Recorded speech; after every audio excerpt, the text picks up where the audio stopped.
कुंवरजीत इलाहाबादी। हम खुद पढ़ करके आगे आए तो अपने जीवन में हमने कई जगह ऐसे महसूस किया। बाबा साहब अम्बेडकर ने झेला। क्या यह सत्य है या ये सही है जो दलितों के साथ हो रहा है? आपके पहले ये बताएं कि स्पष्ट आपकी मांग क्या है? बाबा साहब अम्बेडकर ने झेला। अब मैं सर आपसे ये जानना चाहूँगा कि आप इस पूरे प्रकरण को अभी सुने, तो इस प्रकरण में आपका क्या विचार है? थोड़ा सा आप भी स्पष्ट करें। देखिए, जब मैंने क्या यह सत्य है या ये सही है जो दलितों के साथ हो रहा है? आदरणीय हृदयराज कपूर साहब, हमारी उत्तर प्रदेश शिक्षक महासभा, आपके चैनल को मैं सबसे पहले साधुवाद करना चाहूँगा कि इस प्रकरण को आपने संज्ञान में लिया। और मेरा परिचय कुंवरजीत इलाहाबादी, प्रांतीय महामंत्री उत्तर प्रदेश शिक्षक महासभा।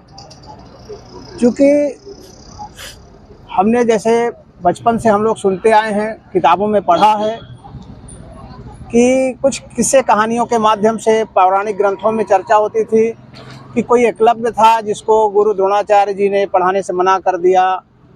फिर वो अपने से धनुर्विद्या सीखा, लेकिन गुरु दक्षिणा में उससे अंगूठा मांगा गया। तो ये प्रकरण जो सुना था, हमने पढ़ा था किताबों में, लेकिन जब हम खुद पढ़ करके आगे आए तो अपने जीवन में हमने कई जगह ऐसे महसूस किए कि जो बाबा साहब ने आंदोलन किया, जो बाबा साहब अम्बेडकर ने झेला, वो ऐसा नहीं कि संविधान लागू होने बाद ख़त्म हो गया है। हम लोगों ने भी कई जगह इस चीज़ को झेला, प्रैक्टिकल में देखा।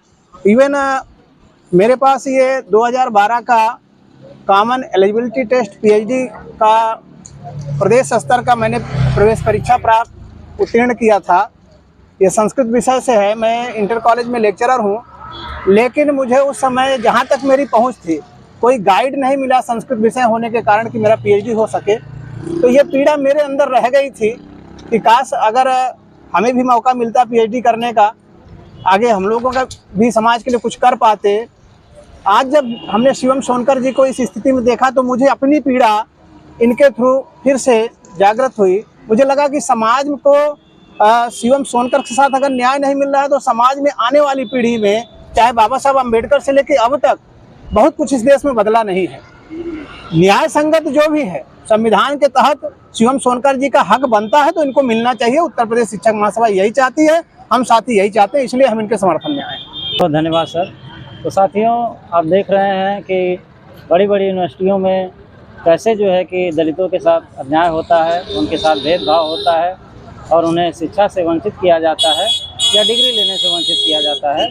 तो अगर आज़ादी के इतने सालों बाद अगर हमारा देश इस जातिवाद के जड़ में जकड़ा है तो हमें विचार करना होगा कि हम इस जातिवाद को कैसे ख़त्म करें। और हम अगर कहते हैं कि हमारा भारत विश्वगुरु बनने वाला है या हमारा भारत विश्वगुरु है, तो क्या विश्वगुरु इसी तरह से होगा या विश्वगुरु ऐसे ही होते हैं जो अपने ही छात्रों का, चाहे कभी पुराने समय में अंगूठा काट लेते थे और आज जो है कि डिग्रियों में प्रवेश न देके या पीएचडी जैसे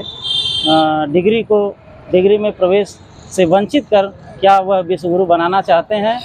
और आप सभी लोगों का बहुत बहुत धन्यवाद, बहुत बहुत साधुवाद आपको।